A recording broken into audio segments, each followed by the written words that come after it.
Welcome, curious minds, to the deep dive. Today, we're not just exploring a literary masterpiece. We're kind of inviting you into the world where identity itself is, well, fractured, where meaning feels elusive, and the path to wholeness is anything but straightforward.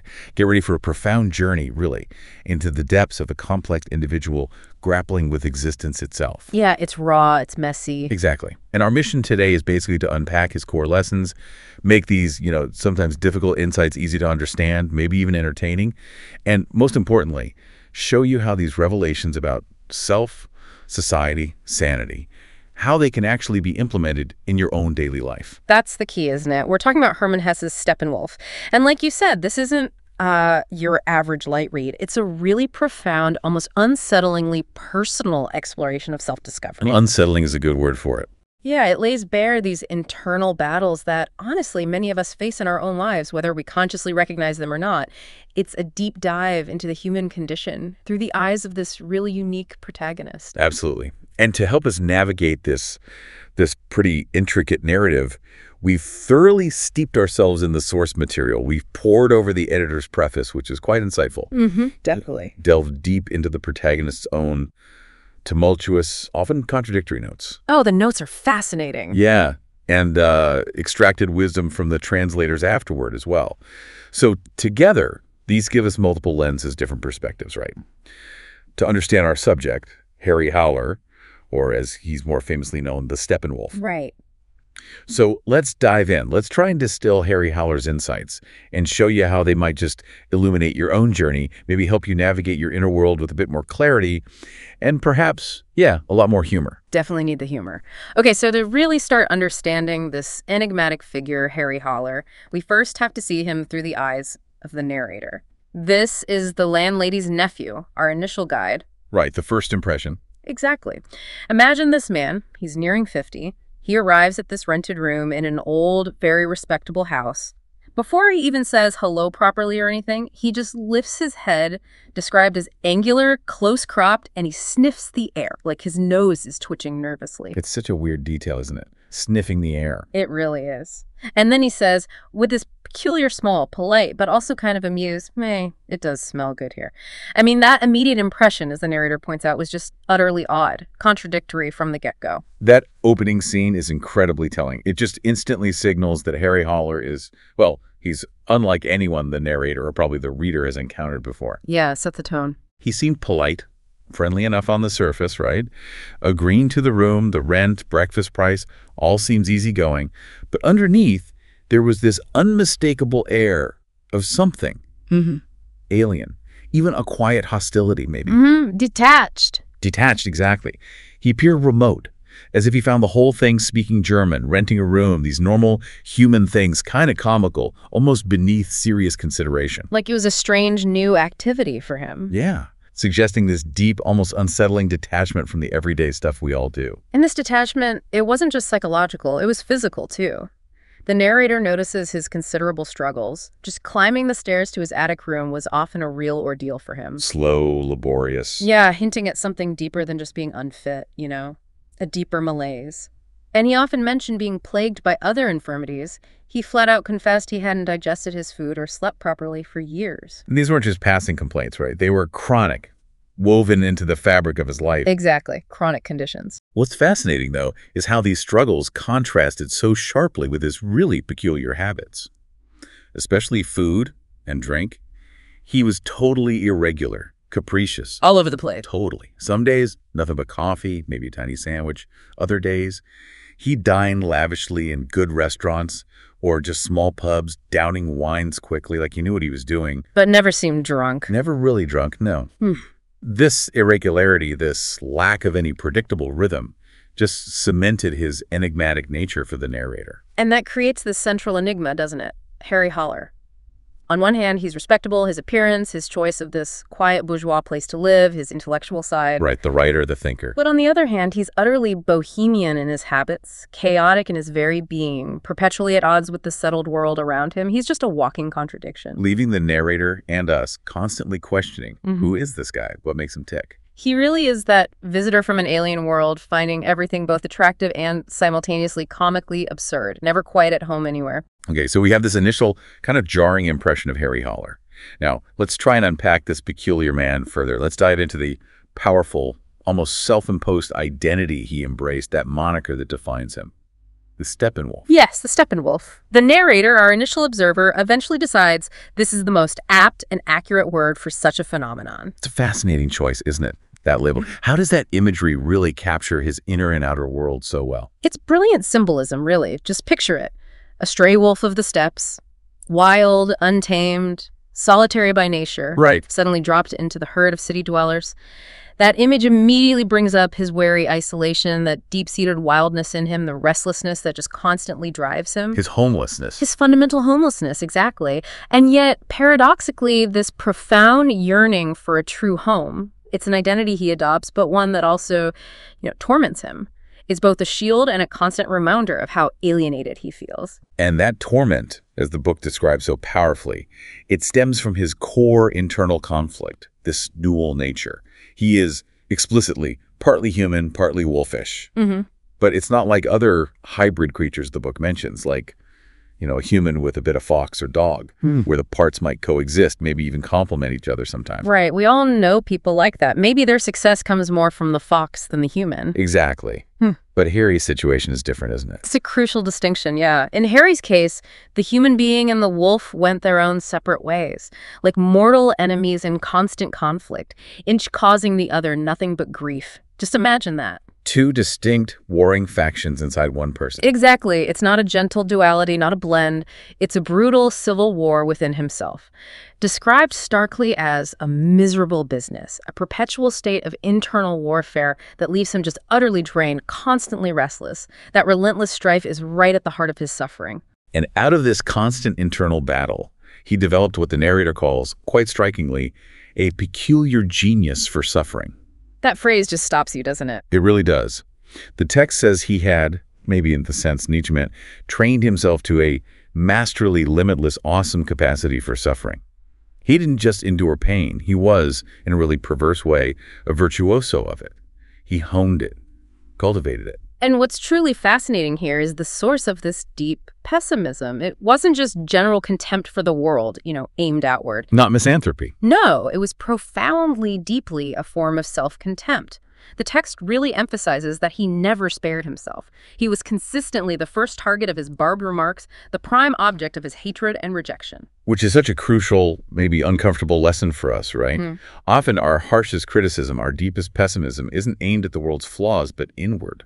At ourselves. Absolutely. Harry's suffering was, in a very real sense, self-inflicted. Not like a suicidal act, but this relentless internal tearing down of his own being. This intense self-criticism, this internal warfare, it leads us to another really fascinating, if dark, aspect of Harry Haller.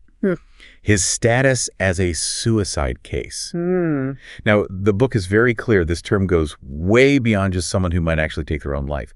It defines a suicide case as someone who feels their own selves are particularly dangerous, questionable, and problematic. It's a profound metaphysical view, isn't it? It suggests they suffer from this deep sense of guilt about their very individuality, seeing self-dissolution like a return to origins, the womb, God, the cosmos as their ultimate aim, almost a philosophical desire for non-existence. Yeah, heavy stuff. Very. And from this deeper perspective, many who are by nature suicidal never actually act on it physically. They have this keen, almost spiritual understanding that suicide, while it looks like an exit, is ultimately a shabby and illegitimate emergency exit. Right, there's a kind of moral objection. Exactly. The nobler and finer course, as the text puts it, is to let oneself be defeated and laid low by life itself rather than by one's own hand. This underlying bad conscience forces this constant internal fight against the temptation to escape, kind of like, ironically, a kleptomaniac fighting their urge. It's not about lacking courage to die. No, it's about possessing a deeper objection to choosing that perhaps too easy way out. It's about facing life's punches, however painful they are. And Harry's way of managing this overwhelming despair, this constant internal fight, is surprisingly, well, almost humorously practical in its darkness. This coping mechanism. Yeah, he makes a pact with himself. He sets a firm date for suicide, his 50th birthday. Which is just this ingenious psychological trick, isn't it? Absolutely. It allowed him to put up with many trials and tribulations because, hey, they were only for a limited period. The number of days, he'd literally count them down, was constantly shrinking. It's really clever. in a darkly humorous way. It turns this indefinite, crushing suffering into something finite, manageable. If he was having a really bad time, more agony than usual, he could endure it because there was this tangible end date in sight. Provides a fascinating kind of perverse insight into managing despair, doesn't it? Finding structure, even relief, in the darkest thoughts. Speaks to that human capacity for endurance, finding ways to make the intolerable tolerable. Even if it means just kicking the can down the road, in a way. Right. Now, despite all this intense inner turmoil, the self-contempt, the Steppenwolf identity, Harry Haller lives with this truly fascinating contradiction. His relationship with the bourgeoisie, the middle class. Yes, the bourgeois paradox. He professes this fierce, almost visceral hatred for their contentment, this well-being, the well-groomed optimism, this lush, fertile breeding ground of all that is mediocre, normal, average. He despises their blandness, their predictable comforts. And yet, here's the paradox. Despite this intellectual disdain, he harbored what the text calls an old sentimental fad for preferring highly respectable, highly boring, immaculately maintained refuges, places that smelled distinctly of turpentine and soap. He deliberately chooses to live in exactly the kind of place he claims to hate, appreciating its order, its quiet. He even finds himself savoring the peace and quiet of cleanliness, decency, and domesticity on their staircases. Such a contrast to his own internal chaos. He genuinely admires that small, solid, secure world that most conventional people inhabit. He respects the simple charwoman, listens intently to his aunt's practical domestic advice, almost with this hidden yearning. It's like he's making these indescribable, desperate efforts to force his way through some tiny chink into her little peaceful world, right? Hoping to find a home there, even just for an hour. It really highlights that universal human need for stability, for belonging. Even in the most unconventional, rebellious souls, he craves the very thing his intellect tells him to reject. And this deep internal hypocrisy, it gets laid even more bare later on, especially during his time in the Magic Theater. Oh, yeah. The self-reflection there is brutal. Despite his public persona as the idealist, the gifted writer protesting war and exploitation, he openly admits he had securities issued by industrial enterprises and no problem spending the interest. So much for scorning worldly things. Exactly. His whole carefully constructed persona as this idealist scornful of all worldly things was basically a facade. He was, deep down, a bourgeois who found the kind of life Hermione lived reprehensible, still worrying about money spent on fun, clinging to his intellectual high ground. So this intellectual hero, the Goethe and Mozart fan, preaching reason and humanity, he also made some sort of accommodation with the brutal reality of the war. Right. He didn't end up against a wall and shot, which would have been the logical outcome of his fiercely held beliefs. It's a critical self-reflection on his own deep compromises.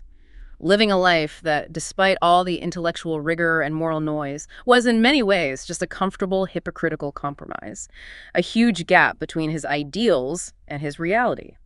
It's a stark, uncomfortable mirror for many of us, isn't it? We might hold strong ideals, speak out, but Harry's journey forces us to ask, where do our actions really line up with our deepest convictions? His realization is that his intellectual dabbling brought him pleasure, fame, a certain high, but it stopped true liberation because he wasn't willing to truly live his beliefs beyond just thinking about them. He was clinging to this crumbling mask of dignity, terrified of embracing the messy reality of his own inconsistencies. Which brings us perfectly to a pivotal turning point in Harry's story. His transformation, or at least his attempt at it, doesn't happen alone in his room. He encounters this trio of utterly unexpected guides: Hermione, Maria, and Pablo. And these are definitely not your typical mentors. They challenge him in ways he could never have anticipated. Let's start with Hermione. She's really the awakener, the catalyst in Harry's journey. Their first real personal meeting happens on the stairs of his respectable lodging. Harry's in some kind of trance, just staring at a plant. An Aracaria plant, meticulously maintained, very bourgeois. Exactly. And Hermione approaches him with this pitiful smile, like she recognizes something in him. She immediately casts this kind of spell on him, drawing him out of his intellectual bubble. And her impact is immediate, direct, unyielding. She literally takes him under her wing, doing simple physical things, cleaning his glasses, symbolically clearing his vision, maybe? Oh, interesting thought, yeah. And insistently making him eat. She cuts right through his excuses for not being able to dance, dismisses him blaming his parents. She sees through his intellectual justifications for just stagnating. And addresses his core problem, his reluctance to truly live. Precisely. Her core orders are incredibly simple, but devastatingly profound for someone like Harry. You need me in order to learn how to dance, to learn how to laugh, to learn how to live. It's a direct counter, almost a confrontation, to his intellectual, isolated life, which has just become suffering. She's not asking him to read more books. She's demanding he step out of his head and into the messy, vibrant world. But what's really crucial here is that Hermione isn't just this external force. She reveals herself as a kindred spirit, a mirror to his own vulnerabilities. She gets him. She totally gets him. She tells him, with striking honesty, I'm just as lonely as you and just as lost. She understands his specific anxieties, his fear of the foxtrot, his deep distaste for bars and dance floors, his almost visceral resistance to jazz music. That shared vulnerability is key, isn't it? Despite seeming opposites, her embracing life, him rejecting it, they connect on this deeper level of shared existential angst. Two lonely souls recognizing each other. Right. And their connection even goes into shared intellectual depth, though maybe in a provocative, darker way, when she talks about them both being children of the devil. And Harry's response is so telling.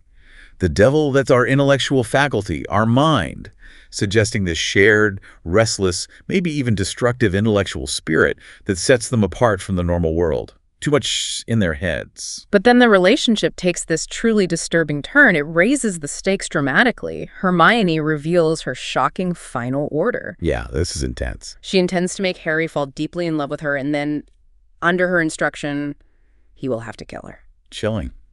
It sets up these incredibly high stakes for their bond. Hints at the profound, transformative, and ultimately maybe destructive nature of their connection. This isn't just friendship or romance, it's life and death, tied to his very being and his path to self-understanding. Absolutely. Heavy stuff. So from Hermione, the intellectual and emotional catalyst, Harry is then introduced to Maria.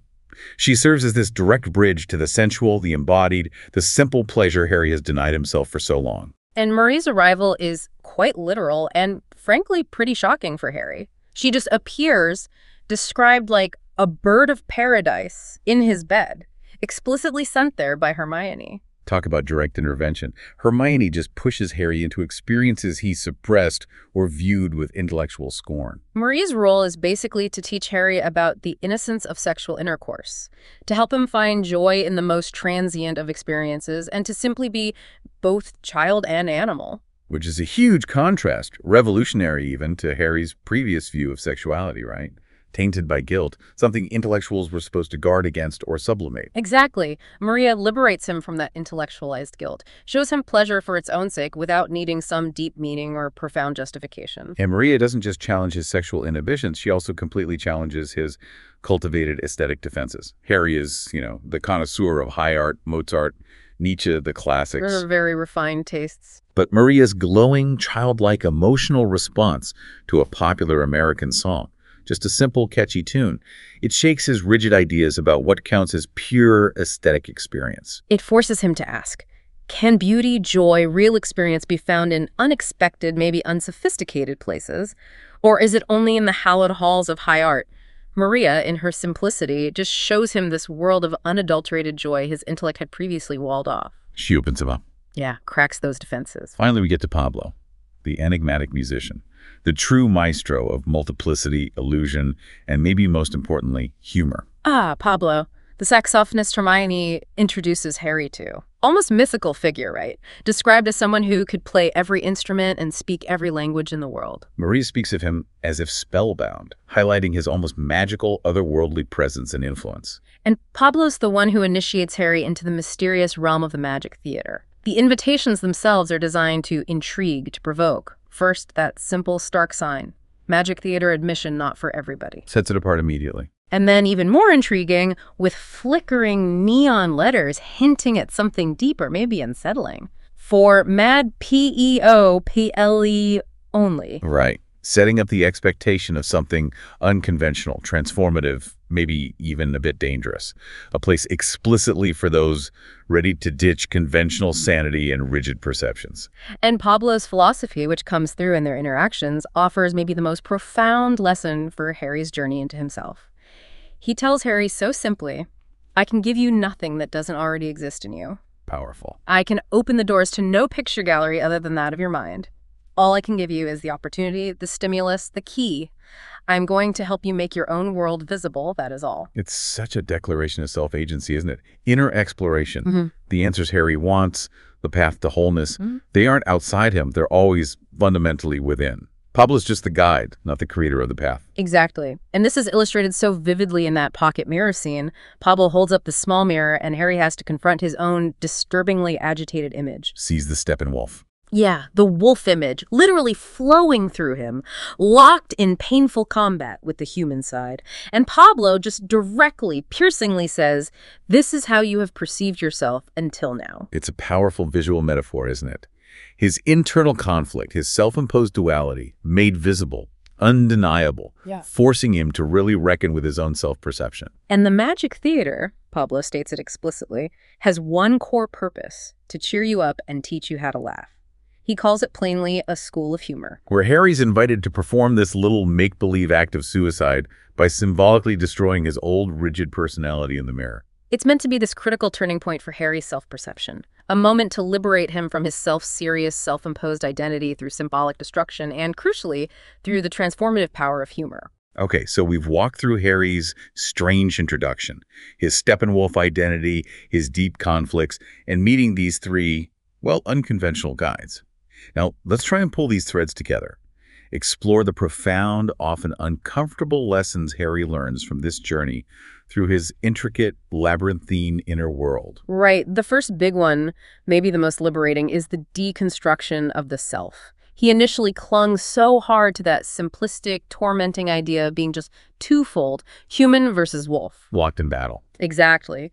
But the doctrine of the thousand souls introduced in that mysterious tract and powerfully endorsed by Hermione just shatters that reductive view. It's a radical shift from a binary struggle to recognizing infinite complexity. A fundamental reframing of identity. Harry realizes his previous personality was mostly a delusion. He'd carefully built this image. This sensitively trained specialist in literature, music, and philosophy, believing that was his human self. Right. And everything else, the confused assemblage of skills, instincts, and aspirations, he just dismissed, suppressed, labeled pejoratively as Steppenwolf. This thousand souls idea forces him to acknowledge the vast, chaotic, often contradictory multiplicity inside him. Not just two halves, but a kaleidoscope of identities. And this isn't some quick, easy realization that brings instant peace, right? Quite the opposite, at least initially. No, not at all. He vividly describes experiencing this odd mixture of the old and the new, of pain and pleasure, of fear and joy. The text notes the old Harry and the new would be living in bitter strife, now at peace with one another, implying this dynamic, unpredictable back and forth. And sometimes the old tormented Harry dominates. Sometimes the new emerging Harry almost throttles the old one. It's a really vivid portrayal of interchange, not as some smooth line to a serene state, but as a dynamic, complex, often turbulent process. The internal civil war doesn't just end, it morphs into a different kind of negotiation, maybe. Yeah, that makes sense. Which leads really beautifully and crucially to the next big lesson, the one Pablo illustrates so well. The art of living as a game. The chess analogy, yes. Pablo shows how he can construct a new game from the same pieces, grouping them differently, altering their relationships. And these figures, he explains, kings, pawns, monsters, saints, they're all part of myself. It's about recognizing that you hold the pieces and the power to rearrange them. And Pablo's powerful lesson to Harry, and really to us listening, is about profound personal agency. In future, you yourself may play out your life's game in this way, reshaping and enlivening it, making it richer and more complex as you wish. It's up to you. That's such a crucial takeaway for you, the listener. Your life isn't this fixed story you're just subjected to. It's a dynamic game you can actively reshape. You can demote a monstrously intolerable figure, maybe a negative thought pattern, a self-sabotaging habit. Or, conversely, you can turn the poor, dear little figure that seems ill-starred into a princess in the next game, transforming a past failure into a future strength. It's active self-authorship. And what's even more provocative, central to the Magic Theater's whole point, is Pablo's assertion that just as madness in a higher sense is the beginning of wisdom, schizophrenia is the beginning of all art, all fantasy. Whoa, that's a strong statement. It is. It radically reframes what society might see as psychological flaws or illnesses or just unconventional thinking into potential sources of huge creativity, deeper insight, personal transformation. So, Breaking free from rigid, conventional ideas of sanity could actually open doors to profound truths, artistic, personal, even if it's unsettling at first. That's the implication. It's a call to embrace your unique internal landscape, however fragmented it might seem. Harry is also just relentlessly forced to confront his own deep-seated compromises and hypocrisy. We touched on this, but it becomes crystal clear in the Magic Theater. Painfully clear. He reaches this painful recognition of his old, bourgeois, inauthentic existence. He was the gifted writer, the connoisseur, the intellectual hero. But despite preaching humanity, protesting war, he admits he arrived at some sort of accommodation with it, avoiding real personal sacrifice. Staring at the truth, he's guilty of the very mediocrity he hated, opposed exploitation, but held those securities issued by industrial enterprises, spent the interest without a blink. His facade as the idealist, scornful of all worldly things, just crumbles. Reveals him as, at his core, a bourgeois who found the kind of life Hermione lived reprehensible. Still worrying about money for fun, clinging to his intellectual superiority. His intellectual dabbling, sure, it brought pleasure, fame, but it stopped true liberation because he wasn't willing to live his beliefs beyond just abstract thought. This leads to that powerful, almost brutal image. Yeah. The dignitary with his trousers in tatters. Harry, the hero, reduced to this wretched state, his ideal self full of bad holes, contradictions. And the advice is direct, unflinching. He must learn the part of the ragged-trousered wretch he now was, instead of wearing his rags as if his medals were still pinned to them and tearfully persisting in laying claim to his lost dignity. Wow. That's a hard lesson. Yeah. Self-acceptance, authenticity. Shed the mask. Let go of pretense. Accept your true, imperfect, messy self. That acceptance is the painful but necessary key to real liberation. Absolutely. Finally, we arrive at this profound, complex dance of opposites. Humor, suffering, and the elusive wisdom of the immortal. Right. Hermione keeps pushing Harry to learn to laugh. So it's essential. Pablo's Magic Theater is explicitly a school of humor. And Harry does experience a momentary burst of laughter, a sense of release in the theater, a fleeting glimpse of liberation. However, this is crucial, he ultimately fails the final test of humor. How so?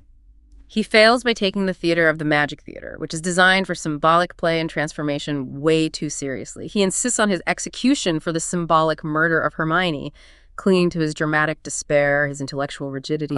Pablo, the master of this realm, literally laughs him out of court for using our theater quite humorlessly as a mechanism for committing suicide.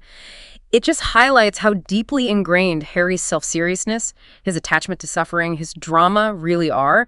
He almost misses the whole point by refusing to embrace the playful, transformative power of humor. You can't let go of the tragedy. Exactly. Yet the very idea of humor is tied to this higher wisdom, a detachment that transcends suffering. We meet Mozart, one of the immortals, whose laughter is described as bright and ice cold. Ice cold laugh. Yeah, a product of the God sense of humor, originating from another world beyond experienced suffering. It suggests this detached, almost divine wisdom that doesn't deny suffering, but embraces its absurdity, finds meaning within it, and ultimately transcends it through humor. Rather than being consumed by it, it's profound, almost paradoxical liberation. And this leads to Harry's ultimate, maybe hardest understanding. Life is a continual, ongoing process, not a destination, not a final fix. Right. He realizes, the pieces of life's game were there in my pocket, all 100,000 of them. And even though he's shocked to the core by this, he has a sense of what the game meant, and I was willing to start playing it again, to sample its torments once more to shudder at the nonsense it entailed, again to journey through my personal hell, a journey I would often have to repeat. So, not a traditionally happy ending, but profound acceptance. Exactly. The sickness and crisis, as the translators afterward notes, do not end in death or destruction. On the contrary, they result in a cure.